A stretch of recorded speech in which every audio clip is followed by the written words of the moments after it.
Hello, my name is Tim Wolf. I live on Kettle Moraine Drive in Rice Lake. My parents actually bought the property in 1987. And roughly 15 years ago, I acquired the property from my parents, and I've been a permanent resident on Little Rice Lake for about 10 years now. I fish, I paddleboard, I sail, I water ski, I canoe, I ice skate, and I'm actually training for a half Ironman in Rice Lake today, and my allergies are killing me because of the pollen. But over the past, and I've also been able to teach literally almost 50 people to water ski on Little Rice Lake. So I'm here today because I've seen some concerning actions on Rice Lake over the past 2 years. Many of us have concerns over wakeboard boats and the potential dangers. I personally do not have a wakeboard boat, but I've heard terrifying stories of massive waves ripping docks apart, destroying shorelines, and even knocking a man off his feet on the beach. This really surprises me because I've been on these boats and I was really part of the first generation of wakeboarders and actually part of the first generation of ballast systems. And so I spent a tremendous amount of time in the water doing this, and I was surprised because I know how fast these waves die out. I'm not going to get into those data points, but there is one data point that I have seen on Rice Lake. And so there's an island in the middle of Rice Lake. It does not have a managed shoreline. It does not have riprap to take away the impact of these waves. It does not have buoys 200 feet away from it. In over 50 years of skiing and wakeboard boats have had little effect on this island. So I'm a little taken aback at some of the impacts of people's shorelines of Rice, but perhaps we do some research on the island and what massive force this has around it. But anyway, today there are two wakeboard boats on Rice Lake. The owners of one of these boats noticed her battery was disconnected, and she discovered a note on that battery that said, "All her neighbors hate her boat. It is likely that person is in this room today. We can all agree that person's a coward and they should be ashamed of themselves." Close it up here. But the interesting thing is, that boat is 20 feet long. In 2024, they took that boat out 4 days. Not once did they fill that ballast system. And they never even wake surfed behind it. They literally went out and sat on their boat. So what's the issue here? Why are we trying to solve a problem that doesn't exist? It's as if people bought the property on Rice Lake, and when they moved in, they were shocked to find out there's boats in the lake. If I have any concern, it is this. Rice Lake is not large. There is minimal navigable water on this lake. Over the past 2 years, the buoys keep moving out further and further out into the lake, many over 200 feet. Right now, with the way the buoys are, I am deeply concerned that if we have more than 4 boats pulling skiers or tubers, you are creating an incredibly unsafe environment. If a child falls off a tube and a boat makes a strange pattern, you are significantly increasing the risk to our children. If this happens, it's not the boater's fault, it's on the board for protecting our shorelines and docks from things that don't exist. I truly hope you'll reconsider the decision to potentially bring those buoys in. Thank you.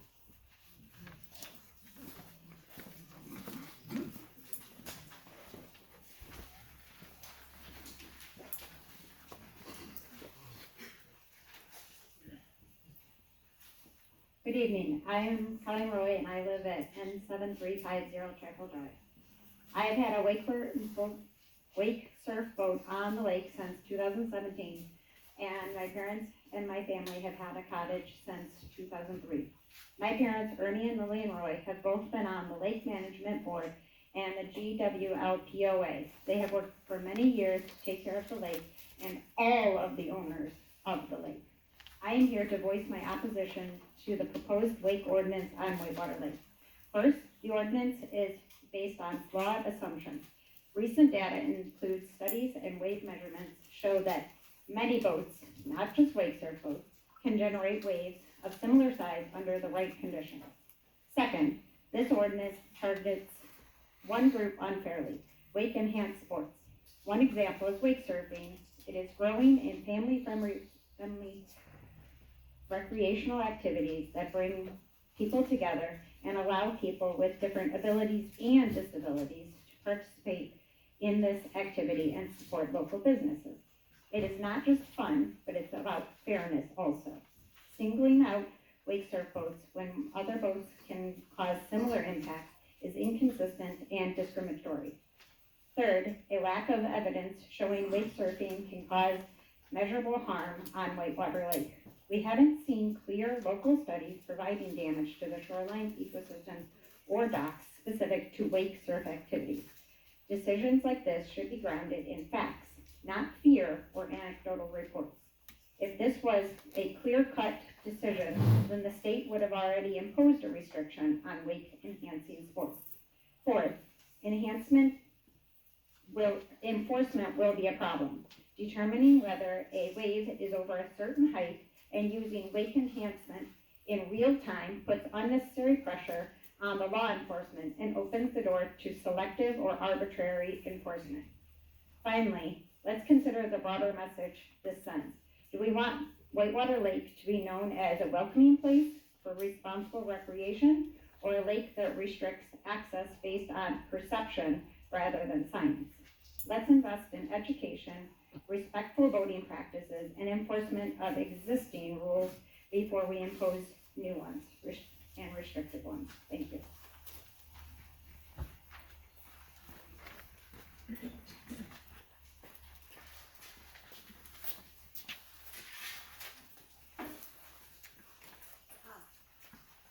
I'm Carol Marvin. I've lived on the lake for 44 years. Now live in Pine Knoll Drive, which is not on the lake, as you may know. This is a piece of an article that my daughter wants me to read to you. My daughter Julie is a water skier. We've been water skiers our entire life. Here we go. I've never been one in favor of banning anything, as it can be a slippery slope. Unfortunately, common courtesy seems no longer to be in existence, at least not to the level it used to be. If a boat is out surfing, enhanced or not much else can be enjoyed. Forget barefooting or slaloming or canoeing. If you see someone is preparing to barefoot or slalom, simply go to another part of the lake. It's just common courtesy. Or if you see someone currently skiing in an area of the lake, surf somewhere else. Most slalom and barefooters are one and done and are not long out there. I would really like to see some of that common courtesy return to all the lakes so everyone can enjoy. Whitewater is not the only place this is happening. Thank you.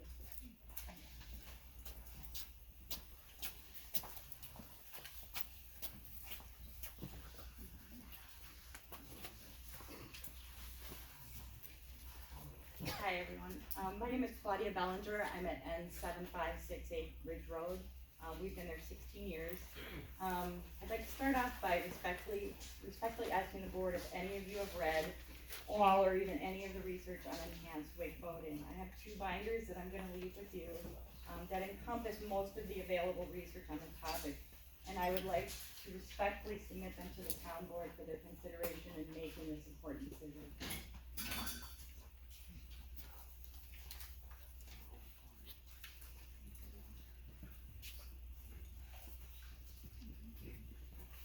Over the past 16 years on Ridge Road, we've enjoyed the lake with 2 boats. We currently have a Malibu wake surf boat, about 22 feet. We have 2 jet skis, 2 kayaks, stand-up paddleboard, and a canoe. We have 3 generations of fun lovers at our house, and all of them use all the equipment all the time. Unfortunately, there's been a lot of misinformation coming out about wake surfing and boating. Recently, I came across a flyer that was circulating from some area in our neighborhood that's calling themselves Concerned Lake Neighbors. The title is called Facts. It's titled The Facts. But unfortunately, many of the statements it contains are misleading or outright false, and I wanted to address a few of them. The flyer claims that Whitewater's ordinance will not ban wake surfing boats, and this is not true. If a boat cannot be used as it was designed or intended, that is in effect a ban. The flyer also claims that wake surfing generates more energy than conventional boats. But what is a conventional boat? There are no size or weight limits on boats or Whitewater Lake. Without a definition, this comparison is meaningless. There are tri-tunes on the lake, there are cigarette boats on the lake that come day boating. What is going to be banned? Is it going to be just wake boats, or will it be all these oversized boats? The flyer also references a study from the University of Minnesota's St. Anthony Falls Laboratory. The flyer claims it's a peer-reviewed and recommends a 500-foot distance from the study. Again, this is not true. I have a transcript submit to the board a phone call and an email from Jeffrey Marr, who is the lead researcher of this study. He confirmed that the study was not peer-reviewed. It was not published in an academic journal. He also said that the flyer misrepresents the study's findings. I quote Mr. Marr, "The quotes here are not accurate.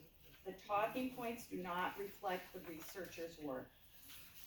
The study did not recommend any specific distance, and to note, it showed that wave size varies based on boat design, and the 2 wake surfing boats used in the study were more than twice as heavy as the 2 comparison boats." Okay, sorry. Yeah, I just want to. Well, I sure. Okay. In 2021, the Lakes Management Committee started their own committee, and they came up with some operating principles. And on their, they were seeking behavior modifications before adding new regulations. They communicated well with stakeholders to work to build community through this process. And the overall objective is to maintain or improve everyone's happy place on the lake. The truth is, we all share this lake. Bans and selective restrictions only create division.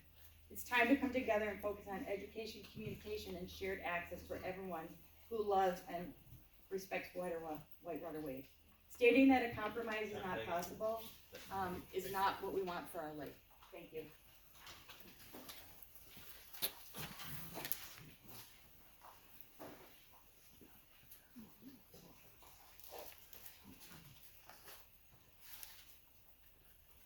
Sally Cutter, I'm at N7097 Chapel Drive. 10 miles per hour in a straight line on the 2 deepest parts of the lake. That describes wake surfing on Whitewater Lake. I'm here tonight to oppose the enhanced wakes ban proposal. Let's start with what we all agree on. Our lake is a precious natural resource. It supports wildlife, tourism, property values, and the quality of life we all enjoy. Like you, I want to protect it, but we must base our policies on education, science, and data. Not fear, not anecdotes, not personal opinions, or the influence of organizations with lobbying money. A total ban on enhanced wakes may seem simple, but the science tells a different story. A 2022 University of Minnesota study confirmed, peer-edited, that wake boat wave energy dissipates safely within 200 feet, minimizing shoreline erosion. When wake surfing occurs at least 200 feet from shore in water 10 feet deep or more, which are the only 2 places we can wake surf on our lake, the impact is comparable to or even less than other boats. And according to a report of the Wisconsin DNR, despite an increase in wake boats on Wisconsin waterways, accidents have not increased in proportion, and in fact, not a single accident has been deemed a result of a wake surf wave. We should rely on this critical scientific data, not emotional pleas. As a resident in a completely no-wake area of the lake, I live near Bird Island, far from any enhanced wake boat activity, I can tell you that pure damage and shoreline repairs my family has experienced can't possibly be from a wake surf boat. It can only be from Mother Nature. It's only 2 feet deep where I live. A total ban would be incredibly difficult to enforce and deeply unfair to responsible boaters. Instead, a 200-foot setback would be a clear, enforceable, and reasonable conclusion. Communities like Powers Lake have already implemented this kind of setback, and it's working effectively. Beyond the science, let's consider the economic and community impact. Wake surfing draws families to our lake and directly supports local businesses. My family came to Whitewater Lake in 2017 to establish an anchor for our family to gather, enjoy nature, and stay active together in the sport of wake surfing, which is incredibly inclusive to all ages and abilities. We only surf in the deepest areas of the lake, far from shorelines, and at speeds around 10 miles per hour, which is much slower and less erratic than tubing or PWCs, which I'm not looking to ban. Please, let's lead with balance, not extremes. I urge you to take the time to truly learn how wake boats operate, specifically on our lakes. Adopt a 200-foot setback because that's what the science supports, what reasonable governance looks like, and what a united community deserves. Thank you for taking the time to listen before you make a decision.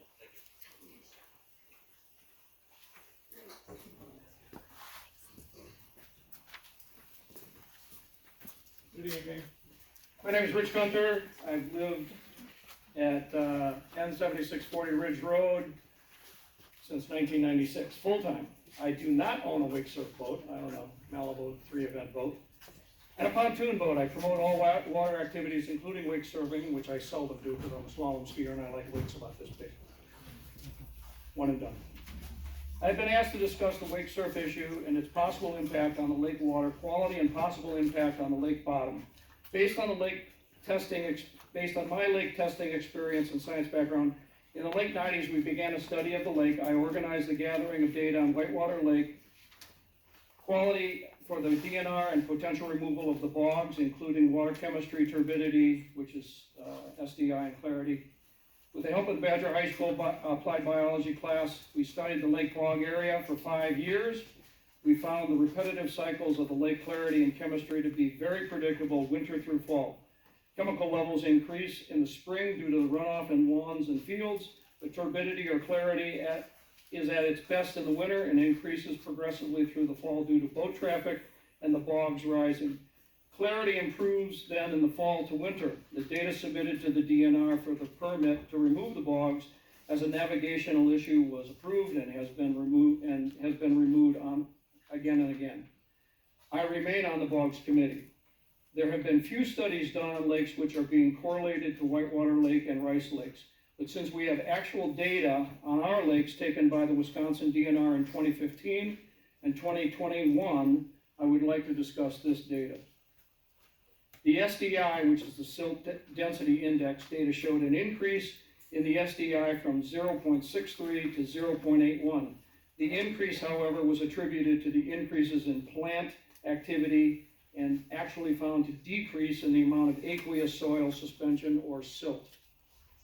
The Wisconsin DNR report also discussed the FQI, which is the Floristic Quality Index, which is the measure of the lake's vegetation overall. The FQI data increased from 15.5 in 2015 to 18.3 in 2021. Also noted was that the Eurasian milfoil has been decreasing over that period and the plant vegetation remains unchanged on the bottom. The summary of the comparative data for Whitewater Lake indicates that the lake quality is continually improving due to the lake's management actions over the past 20 years.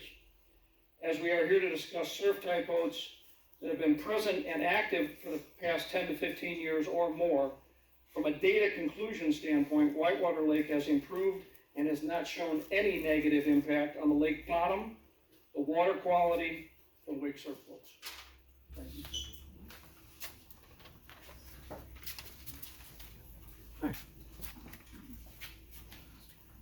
Good evening. My name is Rick Battistoni, and I've owned a house on Whitewater Lake for 27 years. I currently reside at 7488 Ridge Road. I don't own a wakeboard boat, but I do enjoy the activity. Since you're quoting the survey that came from my committee, I want to give you a little history on how we got here today.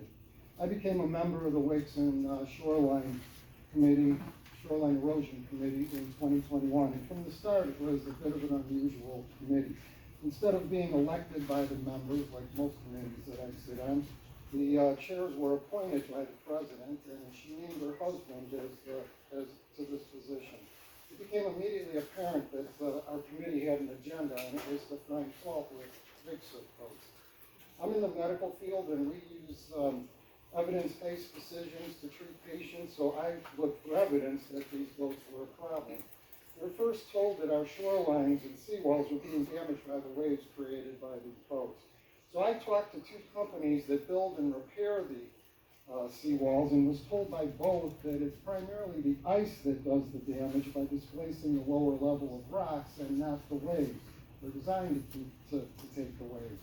This news was not taken well by our chairs. They claimed that the waves were washing over piers, making boarding vessels a hazard.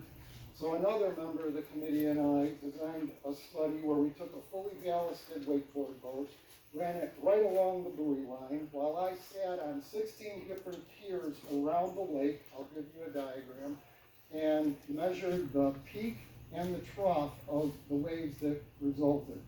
The average wave that came in, the peak of the average wave was less than 6 inches at the piers.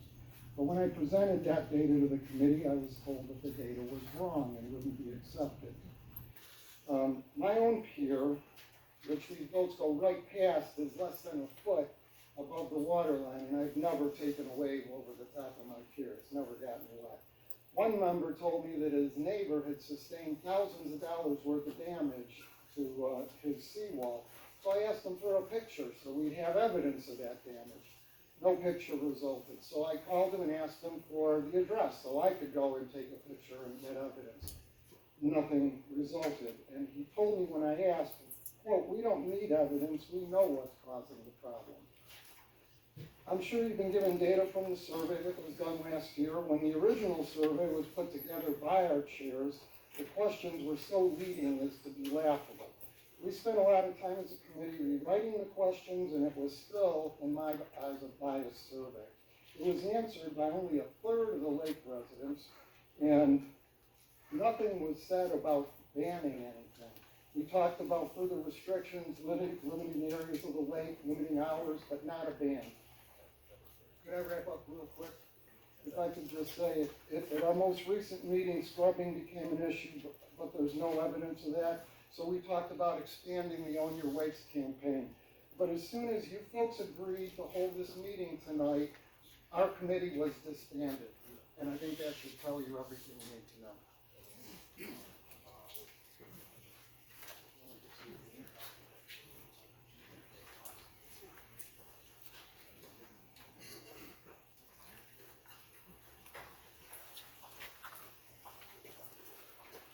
Good evening, I'm Amy Kashuka and 7-4 on Whitewater Road. I'm here tonight to respectfully ask the board to vote against the proposed enhanced lake ordinance as it currently stands. We've owned a home on Whitewater Lake for 12 years, and this summer marks our 15th season with a wakeboard on the lake. While we do enjoy surfing, we also spend a lot of time skiing, fishing, and paddling. Like many families here tonight, we love whitewater year-round. We want our children and our grandchildren to also enjoy the same broad range of lake activities we've cherished for so long. This past weekend, did an unofficial personal observation of the shores of Whitewater Lake. And it showed me that all but 22 properties are protected by seawalls or rock walls, effectively safeguarding over 90% of the shoreline from erosion. In addition, the most recent aquatic plant management report shows that the lake's health has improved over the last 15 years. The Lake Management District has pushed this ordinance forward without meaningful outreach or transparency. They've claimed a compromise is not possible, but from where we stand, a compromise hasn't even been attempted. Their education campaign consisted of one flyer and a few newsletter statements. That's it. That is not meaningful education or community engagement. Meanwhile, they have invested a lot more energy into opinion surveys that appear structured to elicit negative feedback for wake folks. The current proposal in front of you tonight mirrors language promoted by activist groups lobbying for wake bans across the state of Wisconsin. It's definitely not thoughtful, nor is it a solution that addresses any documented problems on our lakes. To be clear, we are not against setting reasonable limits or regulations. In fact, I was one of the 75% of respondents that said I was open to regulations set by the Lake Management District, but not a ban. If we had been invited to collaborate with the district, we could have helped shape a more balanced set of regulations to present with you tonight. I invite any board member or concerned neighbor to join us on our very busy Ridge Road shoreline to watch waves come in. We have a fully ballasted surf boat, a ski boat, a fishing boat. We see everything in front of our lake house, and it won't take long to see that the differences in waves that come in are minimal. Tonight, I am respectfully asking you to send this ordinance back to the Lake Management District with a clear directive. Form an open work group that includes a broad cross-section of lake users.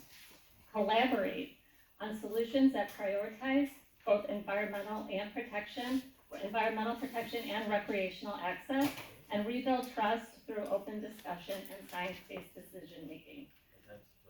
Okay, can I just say one? If regulations must be enacted, please let them be practical, data-driven, and fair. Thank you for your time.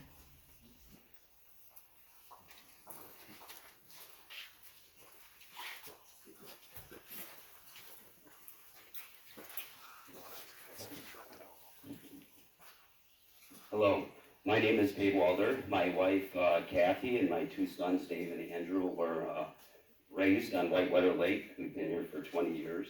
I really wish to call to your attention a serious incident that happened to me. It was caused by an enhanced wake boat last summer. I had 6 age 7 to 17 children on my 19.5-foot Sea Ray, and we were stopped in the Northeast Bay. We were switching out tubers. 3 of the kids were in front, and while at rest, 4 or 5 foot wave came over the top of the Sea Ray. I didn't see it coming. It rose into the front of the boat. It violently pushed the boat forward as it filled, and then it lunged upward as it went to the rear compartment. It took about 25 minutes. I finally got the boat started, and then after 30 minutes, it started to work properly and accelerate. So my biggest concern is really the safety here, the safety of every child on board the boat, the safety of everyone on Whitewater Lake. I had no time to get my resting boat out of the way of this wake. I was thankful everyone could swim and they were wearing a life jacket. But someone could have been unexpectedly thrown overboard. Someone could have drowned. The boat engine could have been ruined. So I guess, what are we waiting for? I and 5 others were also on the Wakes and Shoreline Committee for 4 years. We did a couple surveys, and the surveys said that this was clearly a problem. We learned a lot of things too. We learned that repetitive passes around the lake in a limited area don't work. That still destroys habitat in shorelines. We have a wealth of information why this is a problem. Some of the studies, in fact, against this cited tonight were written by 3 people, 2 of which work for Mercury Outboards, and that's one of the major studies cited tonight. So we know that the industry will create more powerful waves because they're profit-driven. Who wants the smallest wake? Everyone wants the biggest. Profits in technology will force us to protect our shorelines eventually, protect our fishing, and most importantly, be concerned with the safety, because our approximately 30 wake boats now are going to eventually, in the future, maybe it's a decade, turn into 100 wake boats if we don't do anything. And so waiting for the state is really not responsible. Kicking the can down the road, it just could be really reckless behavior, and someone could get killed. Our lake isn't getting any deeper. 88% of it is less than 10 feet. But alternatively, we can advertise right now to the whole state of Wisconsin. Whitewater Lake is the wakeboard capital of Wisconsin.